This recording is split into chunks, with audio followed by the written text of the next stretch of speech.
Hey everyone, I was having some audio issues, so I'm going to try this again. I'm going to share with you what I learned in church today, and kind of the subtitle of it was The Good Life. And Eric Bryant from Gateway South gave a great message. We saw a video kind of depicting how it feels like our life is sometimes, where it's just like one thing after another, and it's just like, you know, actually in this book that I'm reading. Well, I wouldn't say that I'm reading it. Aaron, can you hear me now? Can you guys hear me? They couldn't hear me the first time around. Anyway, I was reading this book, Epic, and it's a really short book, and I actually decided to do a little book review on it because I thought it was stories are really what kind of capture me, and I'm able to kind of mold them over and apply them to my own life. But I thought it was so wild because Eric started talking about this book and even was reading from it in the service today, and he didn't know that I was reading this book, and it's not even like a new book. So to me, I just feel like that's one of those times where God's just letting me know, like, I hear you, like I'm showing you something again. Oh, I feel like it's starting to sprinkle. That's all right. So Eric kind of kicked things off with having us listen to some secular songs that have the words "the good life" in it. You know, so we got Kanye, we got I don't know. Actually, I'm not really good at remembering who wrote songs, but it's just that we have all these ideas of what the good life is, and it really does seem that it depends on who you ask, right? It depends on if you ask Kanye or if you ask the Bible or if you ask your parents, because that's what we all want. I heard someone say, everything that we do is so that we'll be happy. So why don't you just skip all that and just be happy? Because it can be considered a choice. But as I mentioned last week, it's not always easy. My faith isn't easy. I have a girlfriend that was saying last week, she was like, "I'm so lucky. Faith comes easy to me." I'm like, how nice for you. My faith does not seem to come easy for me, but that's okay because it comes, and we're all different. So Eric started off with John 14:6. 14:6. Jesus answered, "I am the way, the truth, and the life." And it goes on from there, but I feel like that's really the most important thing. He's the way, the truth, and the life. I mean, that's everything. That's everything good. So why doesn't it feel that way? At least it doesn't always feel that way for me. Luckily, I have good friends to remind me that sometimes I feel this way and sometimes I feel that way. But I guess I'm also reading a book about emotions. I'm usually reading like 12 books at one time, and just how our emotions are not to be trusted. So he's the way, the truth, and the life. Yeah, and then I was telling you about the Epic book reference, but and that's what's kind of it's talking about in this book. It's like the story. I think there's something, there's something in us. We want to leave a legacy. We want to make a mark. We want to feel like what we did on this earth mattered, but it is becoming abundantly clear, even if you're the most famous or powerful. I mean, you really can't expect to be known in 1,000 years. And in some ways, I feel like that's a little bit depressing. There's that verse about everything that we toil for and we strive for and we accumulate only to give it to the next person when we die. No U-Hauls follow hearses. So what I feel like God's showing me is I need to get in with his story, like he's doing this big thing and I can be part of that. I can be part of this epic story. And that's really what I want to do. But it's the little minutia all along the way. It's the not fighting your sword and doing battle. It's all of like the little stuff that seems difficult for me. So the next verse that he shared was John 10:10, and it says, "The thief comes only to steal and kill and destroy. I have come that they may have life and have it to the full."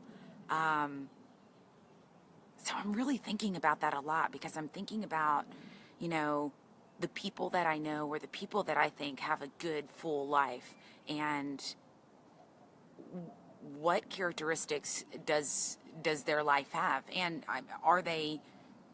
is it even authentic? I mean, if I think that Carrie Underwood. I mean, it's like, she's gorgeous, she can sing, she's rich, she's got, great husband, she seems like she loves the Lord, she's not afraid to sing a song about it. It's like, I think she's probably got like, the good life. So it's like, I love Jesus too. How come my life doesn't seem like as perfect as hers? But I guess just that's it.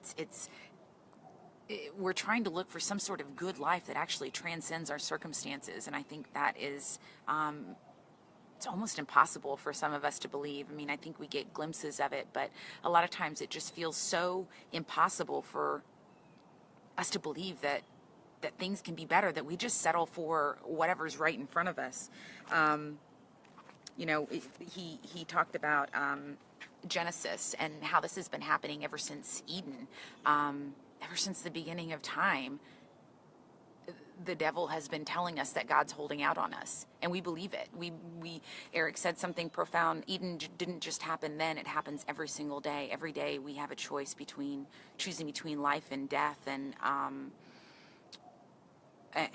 we make those decisions. And I think a lot of times we just can't wait. I often think, what if Eve would have turned him down that day? If she's anything like me, she would have gone to bed thinking about it. She would have had that apple the next day, because it's stuff that just gets in your head. And man, that lie is the easiest one to believe. That I love you too, Monica. That God's holding out on us. I think that, as my mother says, that the enemy's been around for many of years, and he knows what works on us, and he knows what works on our family and our husbands and our friends, and he knows how to, he's been doing this ever since the beginning, and we keep falling for it.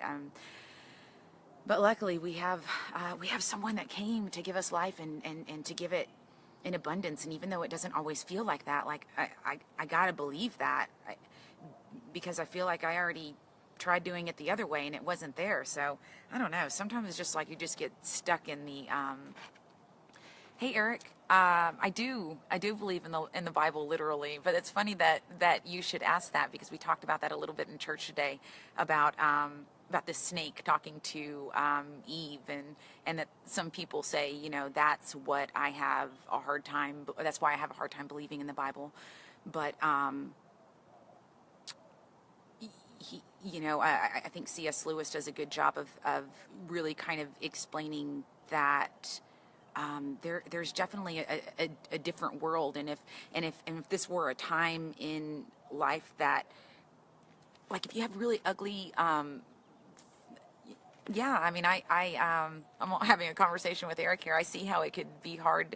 I know sometimes it's hard for me to believe that it's the truth also, but I've tried to. I feel like I tried everything else. I tried doing it my own way, and it just didn't work. But it's hard to explain how sometimes reading it just something feels right. It just feels like it's the truth, and it's beyond comprehension. And I want it to be true. I want it to be that this is not it. Like, if this is it, even if this is, just like, take me now, like this can't be it. Like there's got to be something more. And C.S. Lewis says that, that eternity was set in our heart, and that's why we're not satisfied. That's why it's never enough. It's never enough. Like, anything on this world is never enough. So anyway, thanks for, I know it's hard. I still struggle too. I wanted to read you Romans 8:12, but I want to read it out of this book called The Message. It's the Bible also, but it's kind of been transcribed into our words. So it says, "This resurrection life you receive from God is not a timid, grave-tending life. It's adventurously expectant, greeting God with a childlike, 'What's next, Papa?' God's Spirit touches our spirit and confirms who we really are. We know who He is, and we know who we are, Father and children. And we know we're going to get what's coming to us, an unbelievable inheritance." And thanks, Eric. I got to believe that. I think that's pretty much, those are all the notes. But it's not always easy. And I don't even, I was actually telling someone in transparency the other day that I was like, I give up. I can't do this Christian thing anymore. Like, I give up. And so it's like, okay, well, what are you going to do? And it really seemed like everything that I thought that I wanted to do all seemed self-destructive. Like all these, I'm going to go do, I mean, it's, I don't know. I feel like stuck in this place because I know too much. And now it's just like, it's this dying to self, to be Christ-like and to die and to not care about your own stuff. And there are so many tools that we can use, to not care about ourselves, to focus out. And there's just something in me that just does not want to let my ego die, does not want to let Jen, is so scared that if I just focus on doing God's will and helping his people and loving his people, it's like, who's going to care about me? Who's going to worry about me? But God says I don't have to worry about me because he takes care of the birds in the air and all of this stuff. And just that he never fails. So even though it's hard to believe, I mean, I guess that's what faith is all about. And so I don't really have any answers other than that. It was just really my notes from church, but I thought it was really good because I think we all want to belong, and we all want to make a difference and feel like what we do matters, and not just stuck on this endless merry-go-round and then you die. I know I don't want that. So anyway, I will be thinking about that this week. Thank you so much for watching. I love you guys. I hope you are having a good day and enjoying the good life.